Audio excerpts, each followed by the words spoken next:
Long ট্রাইভেলি Dalai Tripura 48 করম সরানি বিসিং কলাইনি মনোঘাট আমচায় 132 কেবি electric substation ন ফিতা রাওই ফিয়গি রেখা মন্ত্রী রতন লাল নাথ বনকারিব পান্ডাও মানজাখা এমএলএ পলডাং সুতাই এমএলএ শম্ভুলাল চাকমানা খবই লোকু হামক্রাই সামুং তাং দংনাই সঞ্জীব দেববর্মা তাই অভিজিৎ ত্রিপুরা সংগ্রহ আমচাইনি হামক্রাই সামুং বাতাঙ্গ 132 কেবি ইলেকট্রিক সাবস্টেশন হাইনি হাই লুকুরগ্ন जों फेरां मानथक रुनाय आबुनि बागिनो तंथक मुंनि बिसिंति असाला फिता रालाइखा मानजानाय नारवाय रक ताई कगनार लाइखा लोको हामक्राइनि क শম্ভুলাল চাকমা রয়েছেন, আমাদের এমডিসি রয়েছেন, আমাদের সমাজসেবীরা রয়েছেন, সবাই এখানে আছে।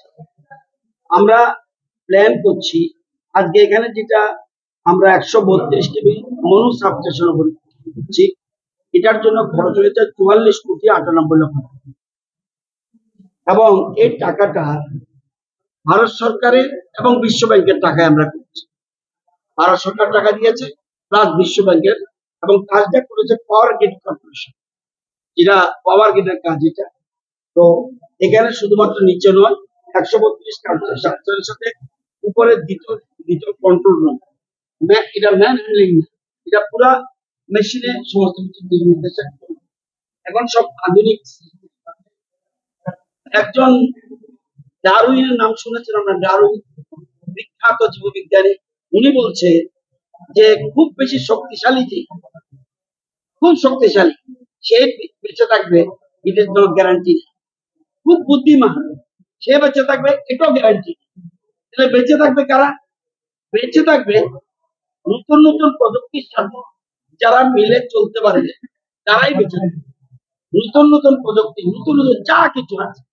এখন আগের মতো আপনারা জানেন ক্যাশলেস নেই, এখন ক্যাশলেস সিস্টেম। এখন আমরা মোবাইল, স্মার্ট মিটার, স্মার্টফোন সবকিছু স্মার্ট, সুতরাং সবকিছু আমরা এখন আধুনিক প্রযুক্তির সাথে যারা তাল মিলাতে পারবে তারাই পৃথিবীতে বেঁচে থাকবে, বাকিরা পিছু পড়বে। আমরা আজকে সেটা ওপেন করতে যাচ্ছি। এরপরে লাভ হবে কত? কোন কোন এলাকা? মনু, চৈলেঙ্কা, এসকে পাড়া, ধুমাছড়া, মাহুলি, মাসলি, 82 মাইল, নেপাল টিলা, ঝামনু, বাগছড়া, মানিকপুর, ঢালছড়া, আরো কিছু এলাকা, এগুলিতে লাভ হবে। এবং এখানে 21,554 জন গ্রাহক আছে। 21,554 জন গ্রাহক আছে। এদের জন্যই কিন্তু এই প্রকল্পটা খরচ হয়েছে, যাতে মানুষ আধুনিক সুবিধা পায় এবং মানুষ যেন বিদ্যুৎ যন্ত্রণা থেকে কষ্ট করতে।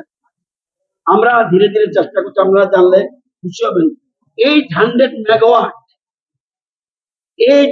মেগাওয়াট আমরা প্ল্যানিং করছি ঝামনু। এটা হলো পাম্প স্টোরেজ, অর্থাৎ দিনের বেলা নিচের থেকে জল উঠাবো, উপরে জল স্টোর করবে, রাতে এই জল ছেড়ে দিয়ে সেই স্পিড থেকে পাওয়ার উৎপাদন করব। 800 মেগাওয়াট কান্তি মাঝে, এবং উত্তর পূর্বাঞ্চলে এগুলি নেই, একমাত্র ওয়েস্ট বেঙ্গলে একটা আছে পূর্বাঞ্চলের মধ্যে, বাকিটা আমরা চেষ্টা করছি। এটি ডিপিআর এর কাজ চলছে এবং এনএসসি সহযোগিতা আমরা এটা করতে যাচ্ছি। আমরা ধীরে ধীরে নতুন নতুন প্রযুক্তি, যেমন হাইড্রোজেন অক্সিজেন, আমরা ঘন্টা 2 সাথে করতে যাব।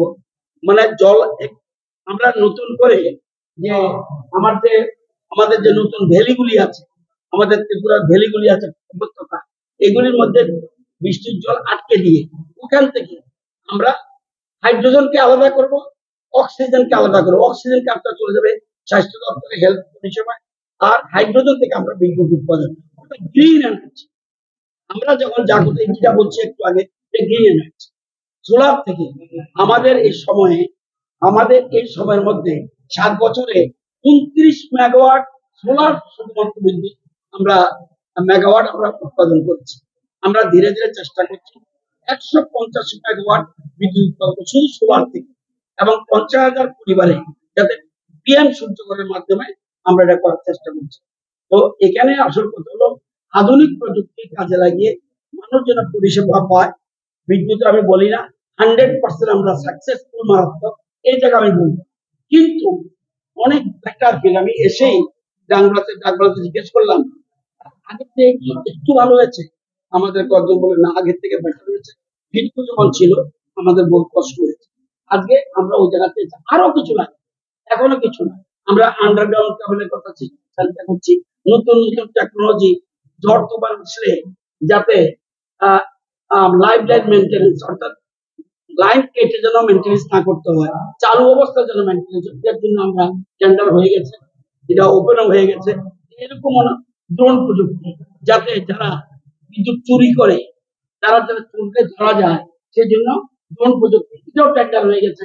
তো আমরা চাই বিদ্যুৎ চুরি করার দরকার নেই, প্রধানমন্ত্রী ফ্রি বিদ্যুৎ দিতে চাইছে, পিএম সূর্যঘর নিয়ে যান, আজীবনের জন্য আমি ফ্রি বিদ্যুৎ দিতে পারি, তাহলে কেন আমি চুরি করব?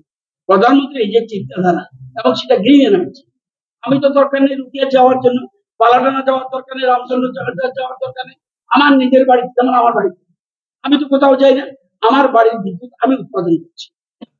আমার আগে 11,000 টাকা লাগতো পার মাসে, এখন আমার শূন্য, উল্টা আমাকে বিদ্যুৎ নিগম পয়সা দেয়, 3 মাসে আমাকে 2,400 টাকা।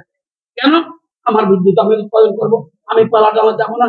আপনারা সবাই ওই যে আত্মনির্ভর, আমি কারো কাছে হাত পাতবো না, আমার ধান আমি নিজে লাগাবো, আমার উৎপাদন হবে, আমার শাকসবজি আমি করব, সবকিছু প্রোডাকশন আমরা নিজেরা করবো, আত্মনির্ভর। সেই নির্ভরতা দেখেই যেহেতু প্রধানমন্ত্রী সবকিছুতে, আমরা আমাদের আগে সারা পৃথিবীর মধ্যে 11th পজিশনে ছিল ইন্ডিয়া, আজকে 4th পজিশন, আগামী 1-2 বছরের মধ্যে চলে যাবো 3rd পজিশন। আমাদের সামনে থাকবে শুধুমাত্র আমেরিকা, চীন, এরা থাকবে, জার্মানকে কিছুদিন মধ্যে আমরা পিছনে ফেলবো। এই যে বলছি, আধুনিক প্রযুক্তিকে যে যত বেশি অ্যাডাপ্ট করতে পারবে তারাই সাকসেস।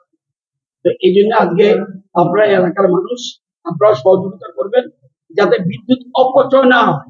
মোস্ট ইম্পর্টেন্ট, বিদ্যুৎ যাতে অপচয় না হয়,